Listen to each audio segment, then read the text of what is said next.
Welcome to 4EVERLAND. It is a Web3 cloud computing platform that integrates storage, network and computing as its core capabilities. The platform helps developers decentralize the front end of their projects and data storage. Recently, 4EVERLAND launched Internet Computing Hosting Beta. It allows users to deploy dApps on IC. The entire deployment process from front-end canister creation to cycle management is automated. Thus, developers can deploy their project just with a few clicks. Also, 4EVERLAND team set up a dedicated IC gateway to raise up the speed of dApps opening. It has a 3 SSL certificate, supports preview and custom DNS domains. So let's look at how to deploy a dApp with 4EVERLAND. First, you have to log into a platform using your wallet.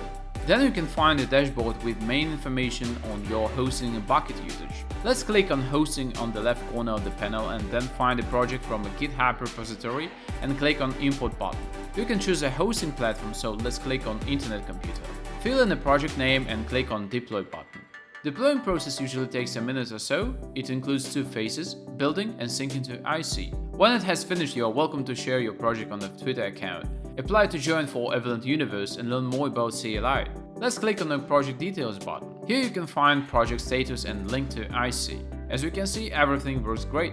With 4EVERLAND IC hosting beta, the process of deploying a static website to Internet Computer has become as easy as deploying a Web2 website on IPFS. 4EVERLAND team aims to help users make a smooth leap from Web2 to Web3 and does everything to become the infrastructure for millions of Web3 developers and applications.